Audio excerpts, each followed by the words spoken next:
CPU naman yung susunod nating kalikutin guys. So ang problema nito, hindi nagbo-boot sa kanyang operating system. So na-check ko na siya. May error sa kanyang hard drive, may delay siya.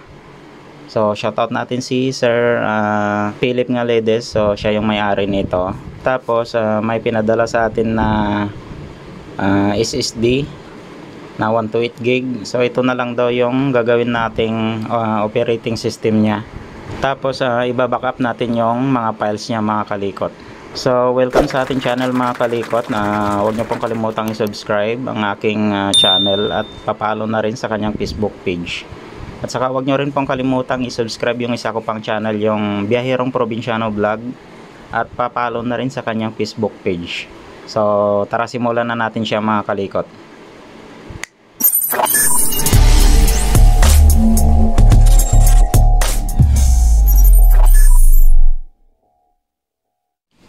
Try muna natin siya. Yan, power on natin. So ganyan siya guys.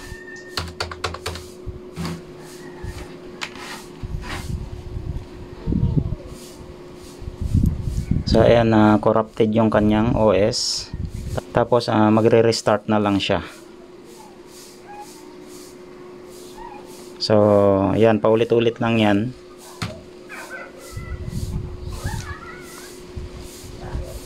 So and guys, corrupted yung kanyang OS. So palaging nagre-restart. So yun yung problema niya. So kabit muna natin yung kanyang SSD mga kalikot. Tapos reprogram na lang natin to. Tapos backup na lang natin mamaya yung kanyang mga files sa isang hard drive niya. Bali lilinisin ko muna siya mga kalikot kasi maraming alikabok. Ayan o.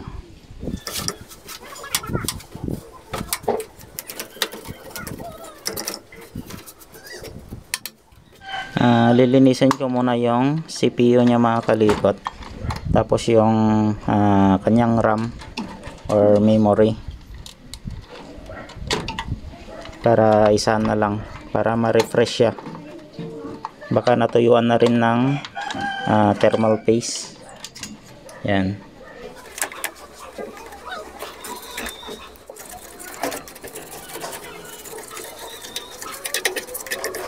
Nalinisan na rin natin yung CPU niya, memory. Tapos naglagay na rin tayo ng thermal paste. So tanggalin muna natin yung dati niyang hard drive. Reformat muna natin yung SSD. So yun yung gagawin nating operating system niya. Yan. Bago natin i-copy yung mga files niya dito sa dati niyang hard drive.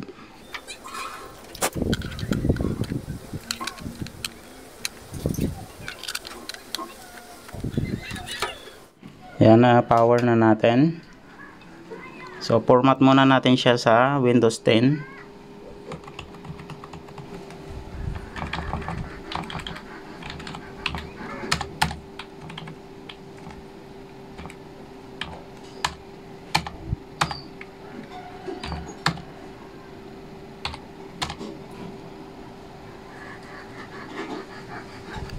So may video na rin tayo guys sa ating channel kung paano mag-reformat ng Windows 7 at saka Windows 10. Yan, so ito naman Windows 10. Yan, 64-bit. So yun lang yung problema niya. Naka-problema dun sa kanyang hard drive. Hindi nagbo-boot, tapos may delay siya nung na-scan natin. May mga error sa kanyang hard disk.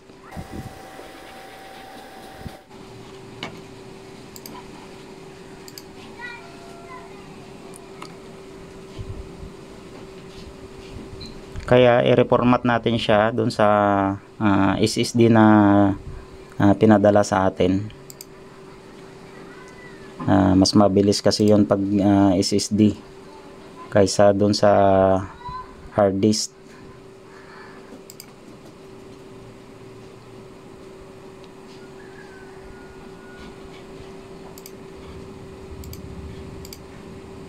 Bali, update ko kayo mamaya guys kapag matapos na siya mag reformat kasi medyo matagal-tagal to. A few moments later.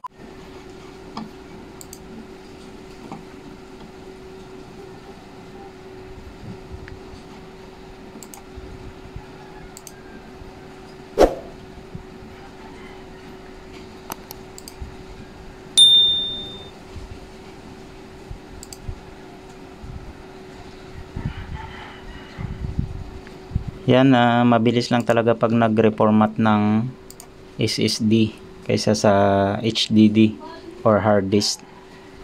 Parang mga 3 minutes lang. Wala pa ata eh.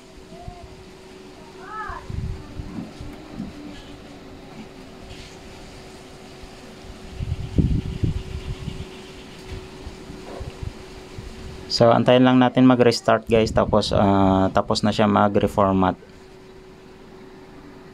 So, ayan guys, tapos na. Bilis lang. So, installan na lang natin siya ng drivers at saka mga apps niya.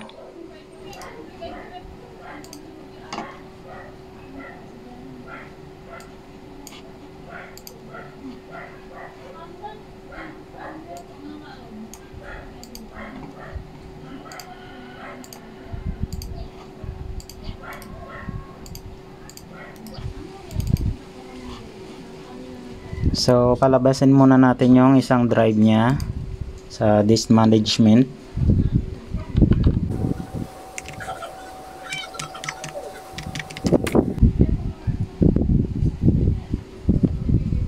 So, ito guys.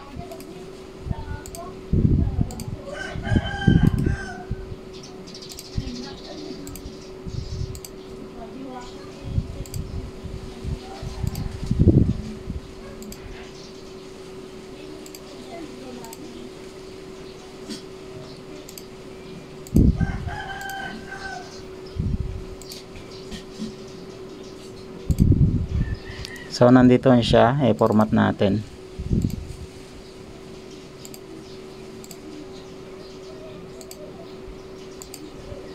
So, ito na, lumabas na yung isang drive niya. Ito naman doon sa kanyang operating system sa drive C. Installan ko muna siya ng apps mga kalikot.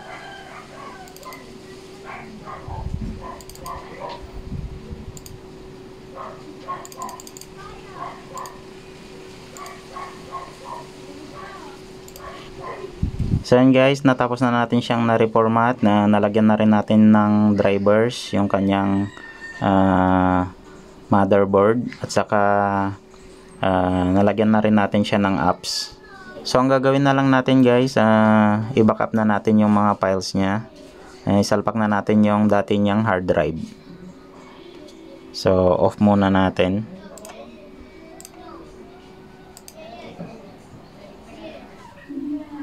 So yun guys, na-connect na natin yung dating hard drive niya. Tapos nalagay na rin natin yung bagong SSD.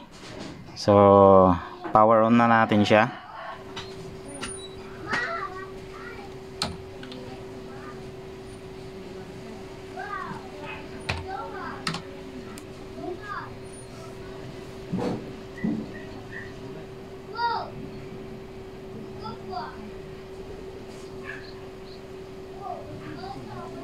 So, na-detect na yung drive niya, yung dating hard disk niya mga kalikot. So, hanapin na lang natin guys yung kung saan yung mga files niya.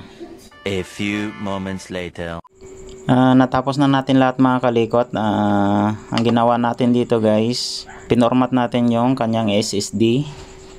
So, doon natin nilagay yung kanyang operating system. Naglagay na rin tayo ng Microsoft Office. At saka in-update na rin natin yung mga drivers niya. Tapos nag-download na rin tayo guys ng drivers ng Epson L120. Siya na lang mag-i-install kasi wala dito yung kanyang printer. So hindi kasi natin ma-install to kapag hindi nakakunik yung printer. So madali lang naman i-install to. So ayun guys, natapos na natin lahat. So maraming salamat ulit guys sa panonood ng mga video natin. Hanggang dito na lang yung video natin para dito sa ating CPU na ni-repair.